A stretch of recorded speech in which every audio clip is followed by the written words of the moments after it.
Ушул акыркы 4 жылда мен толук көзүм жетти. Партиялык система менен биз башкарууга бара албайт экенбиз. Азыр балким эртелик кылаттыр бизге.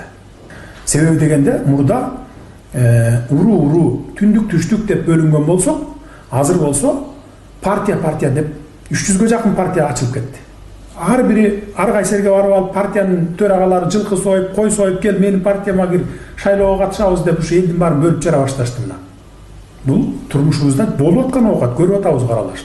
Андан сырткары мына былтыр Кара Суу районундагы окуяга өзүңүздөр күбө болдуңуздар. Атышып, бычакташып кеткенге чейин барбадыбы партиялар ошол шайлоодо баягы добуш талашып. Ошого байланыштуу бизде партиялык система азыр эртелик кылат экен да. Ошон үчүн мен партиядан чыктым. Биз сунуштап аткан жанагы курултайда деп 3 нерсе сунуштап атпайбызбы? Биринчиси бүт кен байлыктар мамлекетке өтүш керек. Экинчиси иллюстрация мыйзамы кабыл алыш керек. Үчүнчүсү ошо система өзгөрүш керек деп. Биз системаны өзгөртүшүбүз керек болуп атат. Түп тамырынан бери өзгөртүп системаны. Бир жеке гана бир саналуу топтун кызыкчылыгына эмес, же жеке бир адамдын кызыкчылыгына эмес, чындап мамлекеттин, элдин кызыкчылыгына иштей турган системаны түзүшүбүз керек болуп атат. Мына ошол себептен мен партиядан чыктым.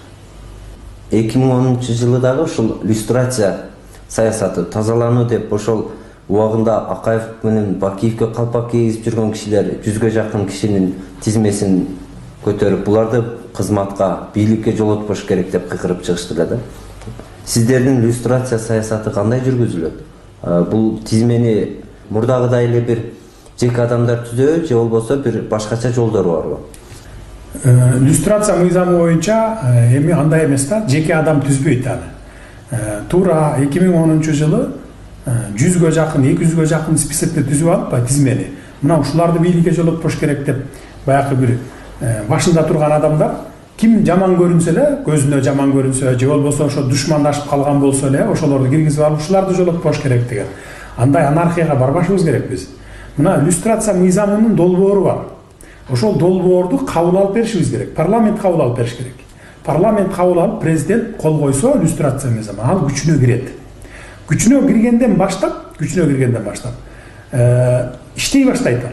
Ошондо ошол мыйзамдын негизинде, мисалы сиз деле Эшмат коррупционер эле, Ташмат коррупционер эле, мына менде момундай фактылары бар деп жеген ичкенин, коррупцияга аралашкан моменттерин далили менен алып барып туруп сотко бересиз. Сот ийне жибине чейин териштирип чыгып туруп, анан чындап эле ошо Эшматты сиз коррупционер десеңиз, же болбосо ошол иллюстрация мыйзамына бул туура келет, бул жолобош керек. 5 жылбы, 10 жылбы, өмүр бою өкмөттүк мамлекеттик кызматка келбеш керек деп берсеңиз, мисалы, далилдериңиз туш келсе, сот аны туура деп чечим кабыл алса, анда ал киши чынында эле ошол мыйзам боюнча жумушка, кызматка бара албайт. Мына ушундай жол менен гана чечишибиз керек. Антпесек, мисалы 100 киши топтолуп алып туруп, бир 200 кишинин списогун түзүп алып туруп, анан эле кыйкырып өкүрүп, мына могуларды жолотпойсуң деп өткөзгөндө болбой калат да. Биз ушул мыйзам жолдору менен анан ушундай эч бир чыр чатагы жок жолдор менен гана барышыбыз керек. Мына иллюстрация мыйзамы ошондой болот. Ал эми системаны болсо түп тамырынан бери өзгөртөлү деп атканыбыз, конституциянын долбоорлору бар. Мына 2010 жылдагы конституцияны өзүңөр көрүп атпайсыңарбы? Кандай кабыл алынып калган, шашылыш түрдө кабыл алынып калгандагы, анан бир саналуу гана кишилердин кызыкчылыгы, өзүлөрүнүн кызыкчылыгына жазып алган. Мен барып спикер болуп отурам, мен барып президент болуп отурам, мен барып премьер-министр болуп отурам деп туруп, анан кийин ошол бир саналуу гана кишилердин кызыкчылыгына жазылып калган конституцияда. Мына бүгүн ошол конституция бүт мамлекетти талкалоо жолуна алып баратат. Ошондуктан биз мына 4 жылдан бери 10дон ашык конституциянын долбоору бар. Курултайчылардыкы бар, бир юридика жагынан профессор бир агалардыкы бар, эжелердики бар дегендей 40 чородордуку бар. Мына мен 9 ай камалып чыкпадымбы СИЗОдо. 9 ай ушу бир 2 кишилик бир камерада жаттым да. Жанымда ушу бир таластык жаш бала жатты. Экөөбүз ушул жерде кылар иш жок да 9 ай. Күнү түнү дебей бошсуң. Телевизор көрөсүң, тажайсың, радио угасың, тажайсың, гезит окуйсуң. Анан мен ошол баягы кызыгып, ошол ар бир долбоорлорун, Курултай институтунундагы ошол бир долбоорлорду, бардык долбоорлорду алып келип 93 жылдан берки конституциянын баарын ар бирин тизмектеп, салыштырып окуп чыктым. Эми именно ушул курултайдыкы же болбосо тигил эшматтыкы ташматтыкын кабыл алабыз дегенден алыс болушубуз керек. Себеби баарыныкынын кемчилиги бар. Ошолордун баарын бириктирип туруп бир конституцияны түзүп чыкса болот.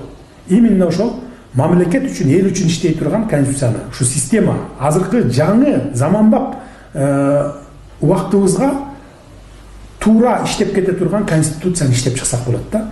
Сиз ошо туура иштеп кете турган конституциянын долбоору барбы азыр сизде? Анын долбоору бар. Аны талкууга коюш керек. Ошо коомдук уюмдар, эл, жалпы эл катышыш керек. Бир конституциянын долбоорун иштеп чыгып, анан референдумда болобу, же болбосо парламентке болуп, парламент аркылуу өткөрүп, президент кол коюп анан күчүнө киреби, ушундай сунуштап атабыз да, биз ушундай сунуш киргизип атабыз. Мына курултайда карайлы. Эгер жалпы эл ушундай туура деген добушун берсе, сунуш киргизели. Анда конституциялык кеңешме түзүп, ошол кеңешмеге ошол долбоорлордун ээлери кирсин. Ар бир региондон ошол эжелерибиз, агаларыбыз жок эмес, юридика жагынан, экономика жагынан профессорлор бар, докторлор бар, ошолордун баары кирип туруп, бир конституцияны иштеп чыгып берип, мына деп туруп, анан кийин ошол конституцияны кабыл алып, ошол жол менен кетсек деген сунушубуз бар да. Анан эми мен өзүмдүн кайрылуумда да жазгам, премьер-министр деген бийлик бутагы жок болуш керек да. Премьер-министр качан керек болгон? Премьер-министр илгери союз кезде керек болгон. Ал убакта мал чарбачылыгы өкмөттүн колунда болгон, жер айдоо, түшүм жыйноо деген өкмөттүн колунда болгон, завод фабрикалар 24 саат бою 3 смена менен иштеген, ал убакта ошондо керек болгон да премьер-министр деген кызмат. Азыр анын баары менчикте. Премьер-министр кылаарга иши жок кабинетинде. Ошо каерден взятка алсам, каерге кимди алып барып коюп, өзүм тууганымды алып барып койсом деген гана должность. Андан сырткары президенттин кол баласы болуп калган должность болуп атат премьер-министр. Мына 20 жылдан бери көрүп келатпайбызбы? Акаевден баштап эле жыл сайын премьер-министрди алмашат. Эмне болду? Экономика өспөй калды, күнөөлүү ушул. А бирок артында президент турат өзү. Президент турат дагы премьер-министрдин колу менен жасап атат. Уурдаганы дагы, биягынан алганы дагы премьер-министрдин колу менен алат. Же кийин аягында жыйынтыгында чоң бир иштер, туура эмес жасалып калган иштер болсо, мына ушул эле кумтөр боюнча, жана башка завод, фабрикалар боюнча менчиктешип кеткен. Ким күнөөлүү? Премьер-министр күнөөлүү. Президент сүттөн ак болуп чыгып келет. Сүттөн ак болуп чыгып келет дагы эле, премьерди кетирет, же парламентти таркатат. Ошентип мына 15 жыл Акаев отурду. Бакиевдин убагында деле мынакей канча премьер алмашылып кетти. Бүт иштин баарын ичип жеп аткан президент болуп калат дагы, күнөөлүү премьер-министрге тагып коет. Мына бүгүн дагы ошол уланып атпайбы? Баарын Атамбаев артында отуруп алып өзү башкарып атат. Жантөрө сатып ал дейт, жөн эле баягы удардын баарын өзүнө алып, төшүн тозуп, баягы жылаңач баатыр болуп, төшүн тозуп, алдыда күнөөлүү болуп турат да. Бүгүнкү окуяларга мен мурдакыларын айткан жерим жок. Бүгүнкү окуяларда ушундай болот. Эгер ушул система менен кете берсек, мындан нары деле ушундай улана берет. Анда бизде өлүгү да болбой атпайбы? Мына чачырап баратабыз. Көз карандысыздыгыбыздын 30%-ын жоготтук азыр. Биз мамлекетпиз, өзүнчө көз карандысыз мамлекетпиз деп отурабыз азыр. Бирок 30% биз көз каранды мамлекет болуп калдык башка мамлекеттерге. Ушинтип жүрө берсе, биз отура берсек, бизге тынчтык керек, бизге өлүп кетсин, эчтекеге ишибиз жок деп отура берсек, 50%, 60%, 70% көз каранды мамлекет болуп калгандан кийин чыгып алып кыйкыргандын эмне кереги бар? Мына ошон үчүн биз ушу эрте баягы ооруну жашырсаң өлүмгө ашкере дейт. Ошон үчүн ооруну жашырбай эртерээк айыктыралы деп ушундай бир сунуштар менен чыгып атабыз. Мына сиз бүтүндөй мамлекеттүү башкаруу системасын алмаштыралы деп атасыз, өзгөртөлү деп атасыз. Ушул көтөрүп чыккан демилгениңизди мына жакында бириккен оппозициялык кыймыл түзүлдү. Ошолор менен биргеле алып чыгып, алар менен биргеликте ишке ашырсаңыз болот беле? Же алардын жарымы батыштын, жарымы Россиянын көзүн караган саясатчылар деп кошулгуңуз келбей атабы? Биз эч кимдин көзүн карабашыбыз керек.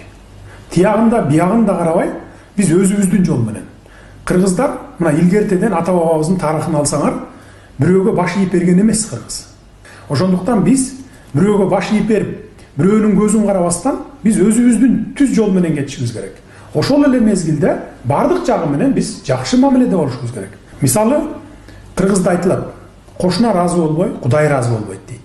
Ошондуктан мына ушул эле кошуна турган Өзбекстан, Тажикстан, Казакстан, мына Кытай тарап менен, ошол эле Россия менен, Америка менен дагы, Европа менен дагы бардыгы менен биз бирдей мамиледе иштешибиз керек.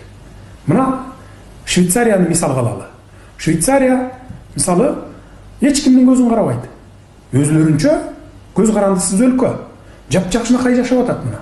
Эч кандай уруш талашы жок. Бир багытты ала коюп, анан ал багыттан бир пайда түшпөй калса кайра экинчи багытты ала коюп, аякка барып чуркап, мындай болбойт. Саясатта бардыгы менен бирдей мамилени алып жүрүш керек. Анан бүгүн бияка ооп, эртең тияка ооп турсаң, анда мамлекеттин тышкы саясатынын жана ички саясатынын дагы келечеги жок болуп калат да.